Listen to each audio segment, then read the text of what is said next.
Our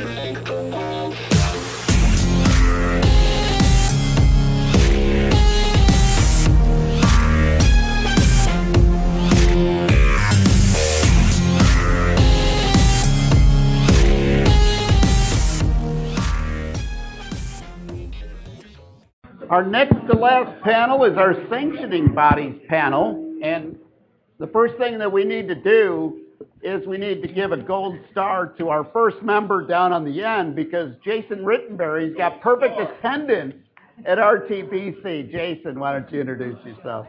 Thanks, Dennis. I am honored to have that gold star with Ralph, two of us being the only two that have been able to participate in all three of these. So thank you to Tim and Dennis and Margot and the whole team at RTBC for inviting me back again for a third year. I guess I've said something the last 2 years that they wanted to hear again. So I am glad to be back. But I'm Jason Rittenberry. I'm President and CEO of IRG Sports and Entertainment, and that's the parent company for the International Hot Rod Association, as well as we now own 5 racetracks, a magazine and publication, and we have our in-house production studio now with IHR Productions, where we're doing our own TV show for MAV TV, which we just premiered a few weeks ago.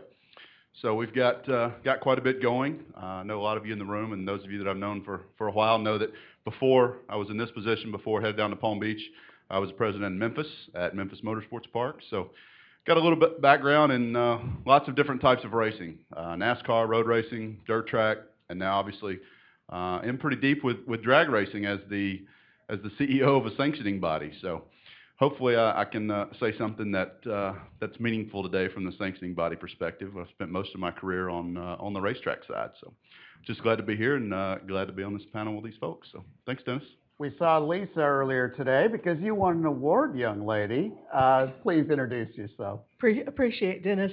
Lisa Noble.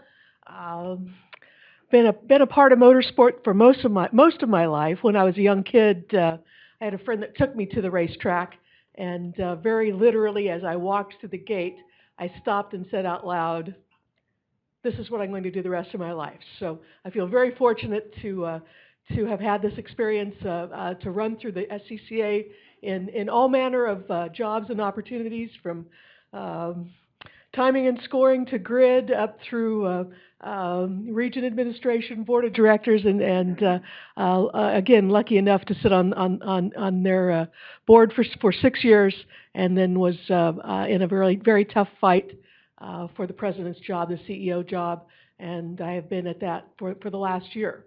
I'm also a race car driver and have driven Formula cars for many, many years, Formula V, Formula Ford, dabble in Formula Super V way back before the beginning of time, and took my first foray into pro racing this summer when I jumped into a Pirelli World Challenge touring car race, which was thrilling. But a lot of perspective on the amateur side, and I hope I can contribute that way. Our next guest, I got introduced to the SVRA last year. I was asked from the folks at High Performance Heroes, which is one of the charities I support, that helped develop a young racer by the name of Liam Dwyer, who Liam won a Continental Tire Sports Car Challenge race, his third race ever at the pro level, and he's using artificial limbs to do so. He was racing at Tony's event down in Indianapolis. I was sitting there, and I must have been so wide-eyed at the cars that were going down the track, because the photographer next to me nudges me and he says, "These old cars have soul, don't they?" Tony, please introduce yourself. My name is Tony Perella. I'm President and CEO of SVRA. I've been involved with motorsports as a business this is my 27th month, so I'm kind of like a poplar among sequoias up here. But the journey that SVRA has been on has been pretty aggressive, and we're trying to make a difference in motorsports. My background in business was predominantly in telecommunications, where I took 2 companies public from scratch, and I did a pretty substantial turnaround for a company that was in bankruptcy. I've done a lot of M&A work, and I'm just applying a lot of the business principles and common sense that I learned along the way to vintage racing. Our next guest, probably the best open wheel series that ever was on road course races. No offense to IndyCar because they're on ovals and on road courses, but the Atlantic Championship Series, Vicki, thank you for lots of great years. Please introduce yourself. Thank you. It's going to make me cry. 1985 until 2009, I did operate the Atlantic Championship Series, also known as Toyota Atlantic, then became Atlantic, and so is no longer, unfortunately. But we had a hell of a good run. And now I am on the board of ACUS, and I'm also a member of the FIA Women in Motorsports Commission. I represent the United States. I help Lynn St. James whenever I can, and I'm enjoying life. So That's the way to do it. It was a great run. Our final presenter here, when I heard that you were added to the panel, I quickly went to Rosetta Stone, and then they told me I didn't have to worry about learning Portuguese, so I'm in good shape. From Brazil, Mauricio. Yeah. My name is Mauricio Slaviero. I'm president of Vicar. Vicar is a Brazilian company who promotes 5 different motorsport series in Brazil. The most important one is the Stock Car V8 series, which is the biggest motorsport series in South America. This year we just had a very good news when Rubens Barrichello won the championship, and it was really great. And that's it. I think we have a video to show the series there. No, we don't. We have a video issue right now, so we're, Oh, really? Yeah. Okay. It's unfortunate, But we will include a lot of the electronic stuff that folks provided. We'll actually have in our electronic version, which is a follow-up to the show, so you'll be able to sample a lot of cool stuff that way, in addition to hearing from all of our panelists. All right, I already mentioned I was hanging out with an old photographer. I was also hanging out with an old racer earlier this year when the weather was nice enough to be racing up north here, and griped at me, rules cost money. That's all he needed to say. Jason, how are you keeping racing affordable in IHRA? Well, obviously that's a fine line for sanctioning bodies, is to try to keep the racing affordable for our racers, but also enforcing the rules that's going to keep the racing fair and provide fair racing for our fans, or competitive racing for our fans. And typically, from our standpoint, the more restrictive we are with our rules, the more it costs our racers. It's not a case of the less restrictive, the more it costs, because it's opening up the rules for us. And I did research this with our tech guys, Dennis, as I told you I would. So just to get their official word on this, not mine as the CEO, but the true tech guys. And you know, from their standpoint, they said the more restrictive we are with our rules, the less competition there is. And anytime there's a monopoly on a certain setup or a certain part, that you know those manufacturers are able to charge what they want. Plus, it costs more to try to cheat. So, if you open it up a little more without being so restrictive or unrestrictive, and that it's still providing the competition, and that's really our goal from talking to our tech guys, and really from my standpoint is I want to provide competitive racing.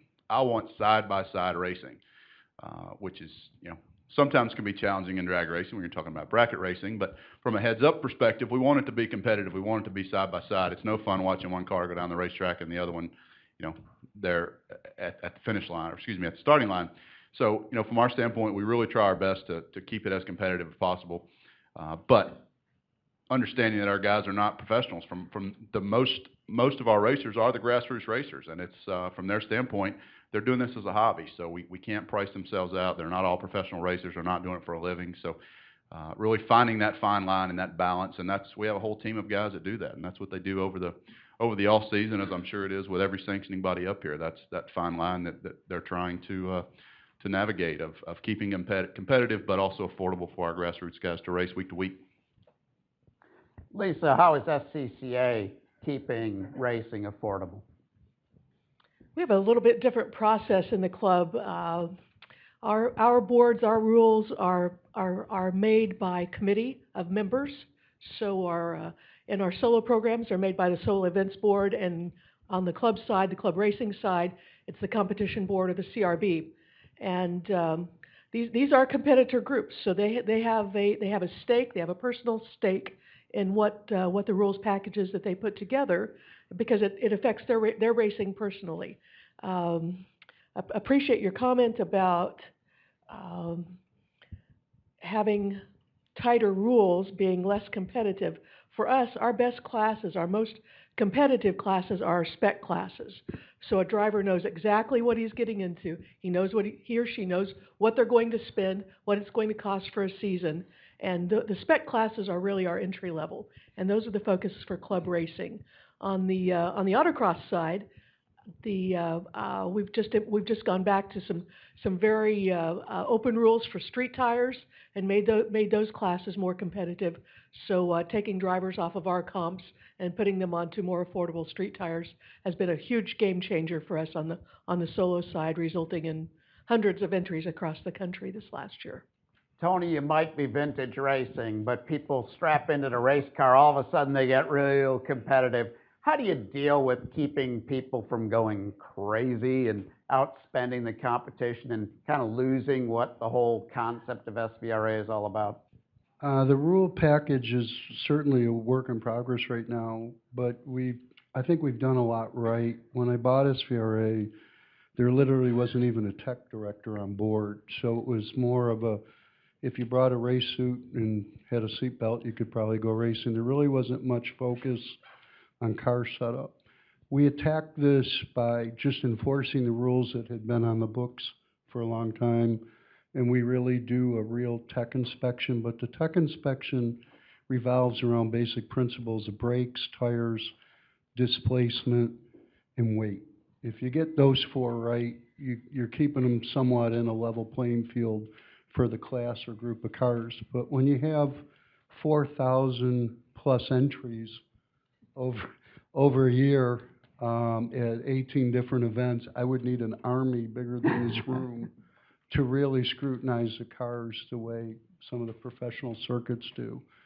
So the best we can hope for is a lot of it is on the honor system, where we get a race car certification and engine certification formed by the builders.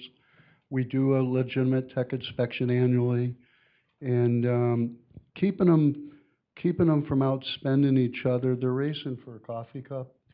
You know, if it's important to enough to bend the rules, they're bending their honor. And vintage racing's supposed to be more about fun and honor than necessarily winning. Vicki, I interviewed for our At the Apex show a racer who used to run the Atlantic Championships, is actually running that same style of car now with the Formula Promotions folks who have brought it back. And we do a lot with them. They run a F1600, F2000 in Atlantic Championships. And I like that they do the double header weekends to keep their costs down now. When I was talking to him about the old Atlantic Championship when it was Toyota Atlantic Championship for so many years, he described it as strangely affordable. And that was the secret to the success of the series. How did you keep it strangely affordable? I didn't know I did. I mean, this is wonderful to hear, because all you ever hear from the competitors is how expensive it is. And so you spec the tires, you spec the engines, you spec the chassis, and then they buy new transporters. So it's the truth. And the flowers get nicer in the hospitality area, and a couple of them had chefs. So, you know, they looked in as many, you know, little Champ Car teams or IndyCar teams. So I think we did as much as we could, and it's nice to hear that they thought it was affordable. We did give a lot of value, a lot of big prize money, full television package, wonderful venues. We were across Canada and all the top events. We had player sponsorship in Canada and Yokohama, and then we had Toyota in Yokohama in the United States. So we were a bit, luckily, unstoppable, and it was fun. And I think when he said strangely affordable, he was one of those racers that understood that that's a relative term. But it was that return on investment that we were talking earlier in the day.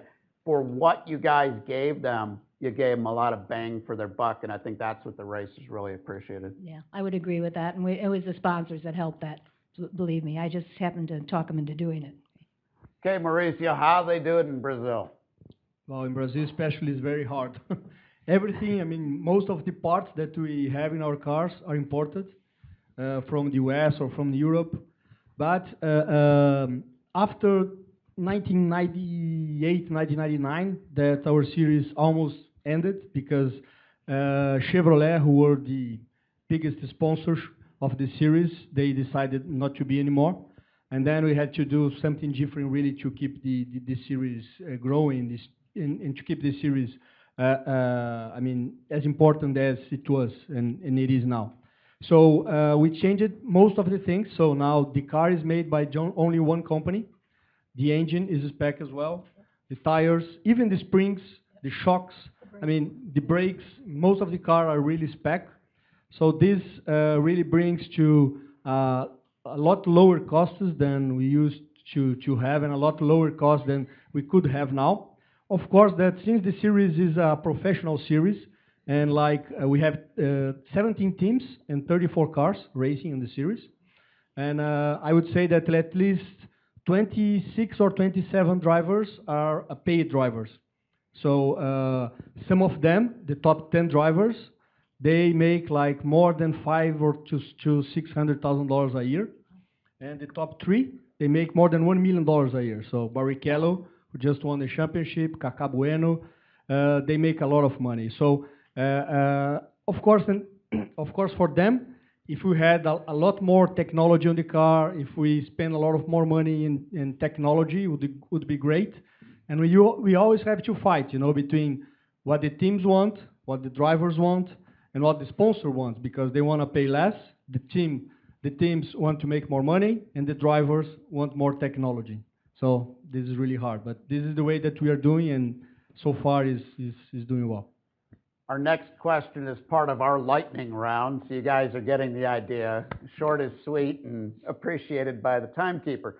But as we're doing that, please, speaking of our wonderful timekeeper, can you get our award presenter and our trophy person ready as well? And now I'm going to ask the question while we're organizing. See how I'm like a multitasking time management kind of person. Jason, to you, yes, very simple question with a very complex answer, but we are in the lightning round. How do you determine the right number of events to hold a year? That's supposed to be a short answer? Yeah. The right number of events for a year. Well, we actually operate our 2 national touring series plus our Pro-Ams, which are our divisional races. So really you've got to evaluate each of those independently. One, obviously, from the national perspective on our national tour is really the one I'm the most involved with, so that's the one I'll speak the most to, is from our standpoint, we have to determine the number of tracks that are actually available out there that can hold our events. Obviously, being one of 2 drag racing sanctioning bodies, we're limited on the number of tracks we can take ours to, because we're not going to the other guys' tracks. And with the size of our national events, we're pretty limited on the number of tracks. So really that's the first step for us, is determining the tracks that can accommodate a Nitro Jam drag racing series, our national event. And then from there, it's are those good markets for us? Do we think there's enough fan base there? Do we think there's enough support there? Is the track promoter there going to be a good partner for us? That was no in some of the markets, so we just bought the racetracks. So we made them good partners. And I always joke with Jason, every time I see him, he's bought another racetrack. So we've got a few. Yeah. And that's how we've expanded our schedule, quite honestly. We have purchased some of the tracks that we wanted to be at, that we knew were going to be good markets for us. But really it's a matter of what can we support from a sponsorship standpoint? What number of races can our racers, like I said earlier, they're semi-professional. Most of them still have Monday through Friday jobs, even though they're racing at a national level and they're spending several $1 million to tour this series. They still have Monday through Friday jobs. So it's how many weekends can they be away, and really the distance between those events. So for us, and we're going into Canada twice now, so that makes it a little more challenging as well. Lisa, SCCA is this mammoth organization, but for specifics in SCCA, for some of your programs, how do you determine how many is the right amount? Well, we don't think anything is too big in the SCCA as far as we have over 2,000 events that we put on every year. What we did find out was our top tier of racing, our national club racing, what everybody thinks of as national racing when they think about the SCCA, what was too much. We were putting on over 83 events every year, and with a driver population that is dwindling as it is across the industry, we were getting events that weren't any fun. They weren't competitive, and they weren't compelling for our drivers. So 2 years ago, we began a program called the Majors, and we shrunk those events down to 25 across the country, focused on our core geographic areas, iconic tracks, as much as we could, the best tracks that we could put them at. Formed 4 conferences, now grown to 5, but still at 25 events. So that has clustered on competition, given our drivers, our top level of amateur drivers, a place to go where they can be assured that they're going to have great competition. Tony, big expansion for SVRA since you took over. Why is 18, I believe, is the number for 2015? Why is that the perfect amount? I think it's perfect amount for 2015. I don't know if it's perfect for the long term. The litmus test for us was, is it a place that people really want to race? Is it a Tier 1 iconic track? That's a consideration, a bucket list track, if you will. Is it a venue that we can build around with other things like concerts and draw fan base to keep the costs down? And geographically, we're really starting to understand the importance of the surrounding community from a sponsorship standpoint, and that's certainly entering into my decisions now. I think 18 with my current structure is about all I would want to do on an annual basis. We don't really have people that run a professional circuit. You know, you maybe get the average vintage racer races 3, maybe 4 events a year. So it's not a sense of saturation from my drivers as much as just logistics for our team that makes sense. Yeah. But the good news is I firmly believe all 18 will make money this year on a standalone basis, and that's a good starting point compared to where I was 2 years ago. Vicki, speaking in the past tense with the Toyota Atlantic Championship, but why did you guys, what was it about the right number when it came to that series? 12 was the right number, and preferably doing that on 10 weekends. So we would have 2 double headers. But we found we wanted to be at stellar events, really top events with Champ Car, IndyCar, and to fit that onto the schedule and have big entries. That number seemed to work for the teams. And we went to 15 once, and everybody was mad. They're angry. So 12, 10 weekends. And finally, Mauricio, how do you determine the right number of events? Well, our series are very professional series, so TV are very important there. And so everything is really driven by TV. We have 12 events. That's because that's the spot that we have on the open air TV there in Brazil. So, and I think that's a good number. So we have races from March to November, December sometimes. And I think that's it. Okay, right now, before we have our final lightning round wrap-up question, I want to bring back Diamond Dave Hutton, our official ticketing systems presenter here at RTBC. And Dave, you've got an award. We do have an award. Backwards. Hold on, let me try again. Borrow that from you. All right. Well, hey, thanks, Dennis. We appreciate that. First of all, I want you to know that we are thrilled as a company to be here and to be part of this great event. We are also very thankful for Tim and Margot for putting this on. I know that they and their team have put in a lot of hard work to put all this together. So we are very thankful for them. We have an award here that we would like to present that has to do with innovation. We love innovation. It's something that we feel very proud of in our organization, and we love to recognize it in others and in other organizations. We were one of their very first companies to create a barcoded print-at-home ticket. We were one of the very first companies to create online ticketing portals that are customized to our clients' websites. We are still one of the very, very best at customer service. And so with that being said, we are delighted to work with the Racetrack Business Conference in awarding the 2014 Innovator of the Year Award to Jason Rittenberry, who has, by definition, changed how motorsports promotes itself and builds its revenue into the modern era. So if you could give a hand to Jason Rittenberry.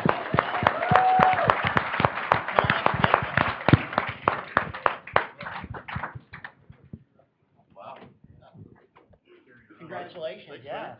Let me, yeah.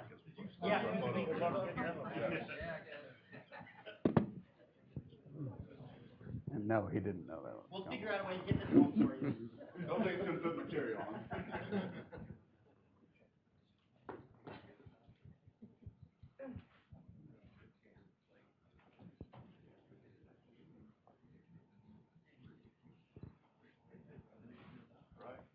Yeah.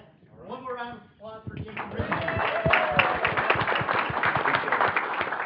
And Dave, before we let you go, the coolest thing, and I was talking to you last night about this, is people look at a lot of things in the racing business as a cost. But can you briefly tell folks how they can turn their ticketing into a revenue stream for them? Yeah, no, I appreciate that. So one of the things that we focus on as a company is giving you the ability to create revenue streams with your ticketing system, with making your ticket sellers more efficient. We also give you multiple ways for you to build sponsorship and revenue dollars through our online ticketing portal, and also through the way that you schedule your fees. One of the things that we do as a company is we give you complete control over the fees that you set. So you have that ability to create extra revenue there. There are a myriad of other ways that we love to create extra revenue for you. That's one of the things that we are focused on. So, in fact, we'd love to do a panel on that next year, which I'm hoping that we'll be able to do. So. I think something like that, where we're talking about revenue streams and adding different revenue streams, would be a great suggestion for next year. So thank you very much. Yeah, you're very welcome. Okay, now we can go into our lightning round and wrap things up with this panel. Jason, first of all, congratulations. Thank you, Dennis. Thank you, Tim. Thank you, Diamond Dave. That was a great surprise look, by the way.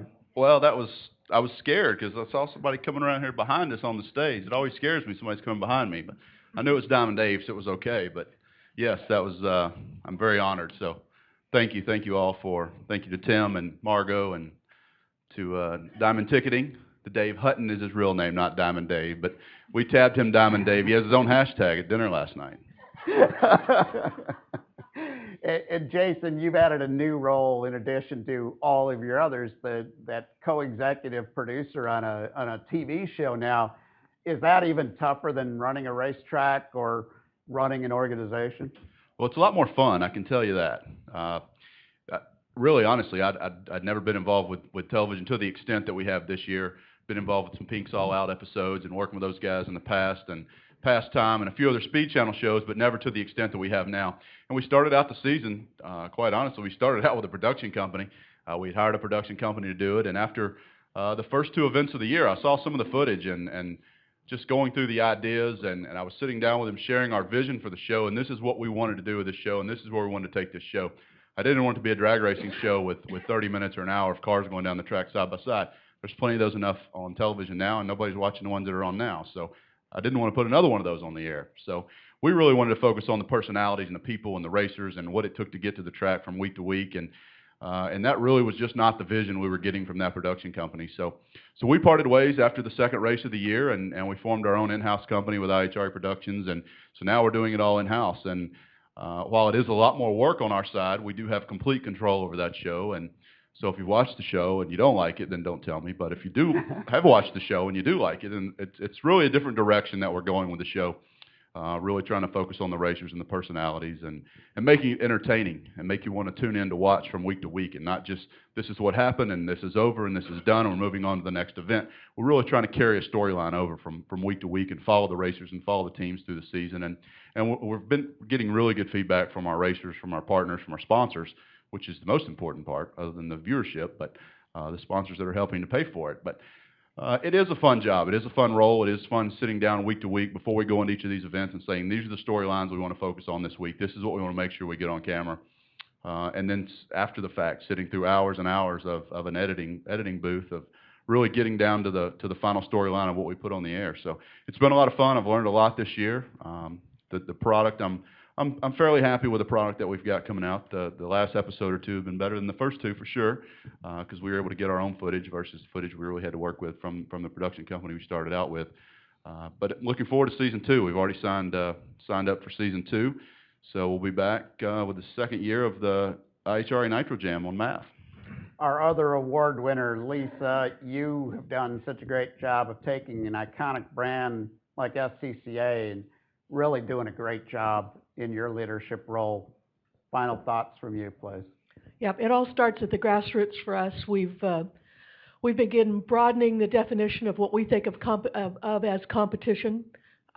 We have over 65,000 members, and obviously not all of those are butts in seats and helmets on heads. So what do we do with the rest of our membership? Finding ways to engage those people, this broad grassroots enthusiast, and new programs that we have implemented and are going forward with, like a suite of starting line programs. So it's as easy to participate as being able to punch a button on your tablet, and you have a fully mentored experience that's going to get you into an autocross situation, a school, a track night. So those concerns about how do I do it, what do I do, what comes next, are all answered.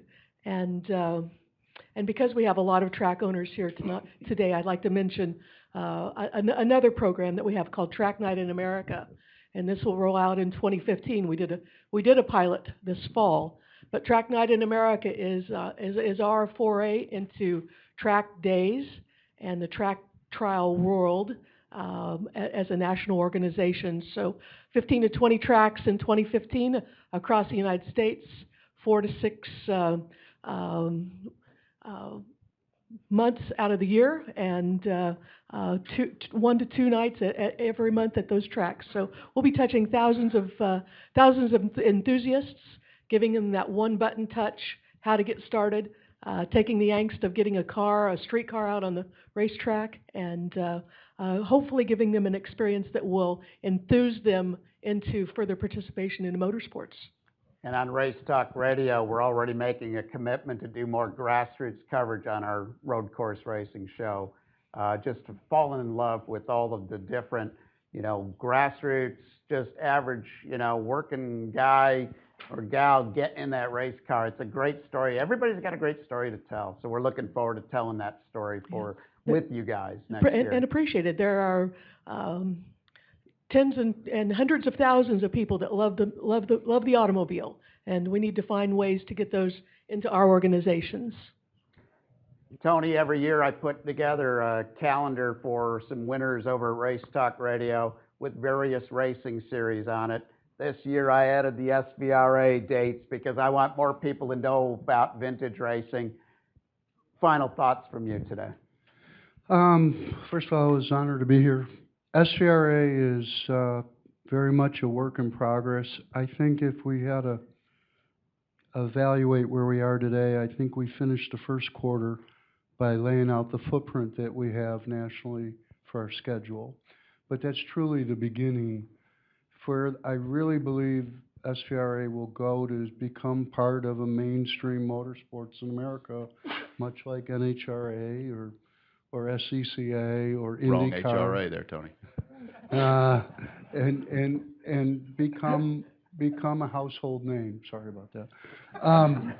The important thing is, how do we get there? Vintage racing was so fragmented over the last 30 years. There were several marquee events, and then there were a whole bunch of club events. But the litmus test for vintage racing to become truly a part of the fabric of mainstream motorsports is for the average spectator to know what's going on.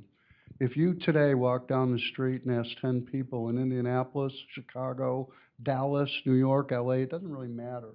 Any 10 people, have you ever been to a vintage car race?